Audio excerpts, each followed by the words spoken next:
گل باغ رسالت پہ لاکھوں سلام، اس بہار شریعت پہ لاکھوں۔ معزز و مکرم سامعین و ناظرین کرام، قرآن مقدس میں اللہ تبارک و تعالی ارشاد فرماتا ہے، پارہ نمبر 6 سورہ مائدہ آیت نمبر 6 میں اللہ تبارک و تعالی ارشاد فرماتا ہے، بسم اللہ الرحمن الرحیم، یا ایھا الذین آمنوا اذا قمتم الى الصلاة فاغسلوا وجوہکم وایدیکم الى المرافق وامسحوا برؤوسکم وارجلکم الى الکعبین۔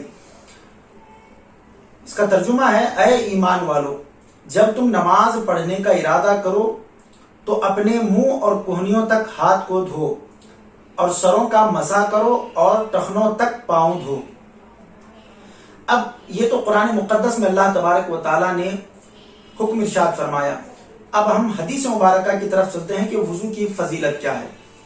امام بخاری اور امام مسلم حضرت ابو ہریرہ رضی اللہ تعالیٰ عنہ سے روایت کرتے ہیں کہ حضور صلی اللہ تعالیٰ علیہ وسلم نے ارشاد فرمایا، قیامت کے دن میری امت اس حالت میں بلائی جائے گی کہ منہ اور ہاتھ پاؤں آثار وضو سے چمکتے ہوں گے، تو جس سے ہو سکے چمک زیادہ کریں۔ معزز و مکرم سامعین و ناظرین کرام، قرآن مقدس کی اس آیت سے یہ معلوم ہوا کہ اللہ تبارک و تعالیٰ نے ہمیں فرمایا کہ جب تم نماز پڑھنے کا ارادہ کرو تو ان کاموں کو انجام دو، یعنی فاغسلوا وجوہکم، اپنے چہروں کو دھو، وایدیکم الی المرافق، اور اپنے ہاتھوں کو کہنیوں سمیت دھو، وامسحوا برؤوسکم، اور اپنے سروں کا مسح کرو، وارجلکم الی الکعبین، اور اپنے دونوں پاؤں کو ٹخنوں سمیت دھو لو۔ اب پھر حدیث مبارکہ سے یہ بات پتا چلی کہ جو بندہ مومن زیادہ وضو کرتا ہے، کیونکہ کل قیامت کے دن کچھ لوگوں کے چہرے اور ان کے چہرے اور ہاتھ اور پاؤں جو ہے ایسے چمکتے ہوں گے کہ لوگ ان کو دیکھ کر جو ہے اشاش کریں گے۔ پوچھا جائے گا کہ یہ کون ہے، تو جواب ہوگا کہ یہ وہ لوگ ہیں جو اپنے آپ کو ہمیشہ جو ہے وضو سے تر رکھا کرتے تھے۔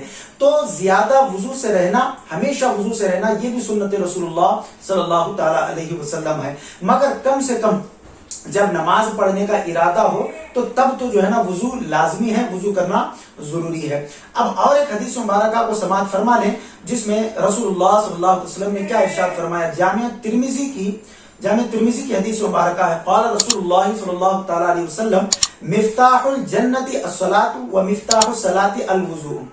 رسول اللہ صلی اللہ علیہ وسلم نے ارشاد فرمایا کہ نماز جنت کی کنجی ہے اور نماز کی کنجی وضو ہے۔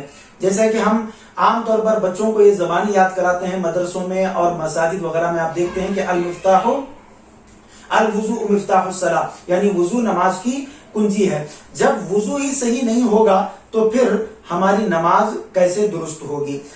مزید ایسے ہی ویڈیوز دیکھنے کے لیے ویڈیو کو ابھی لائک اور ہمارے یوٹیوب چینل سید ساجد پاشا قادری کو ضرور سبسکرائب کر لیں اور بیل آئیکن ضرور پریس کریں تاکہ ہر نئی آنے والی ویڈیو کی نوٹیفیکیشن آپ کو ملتی رہے۔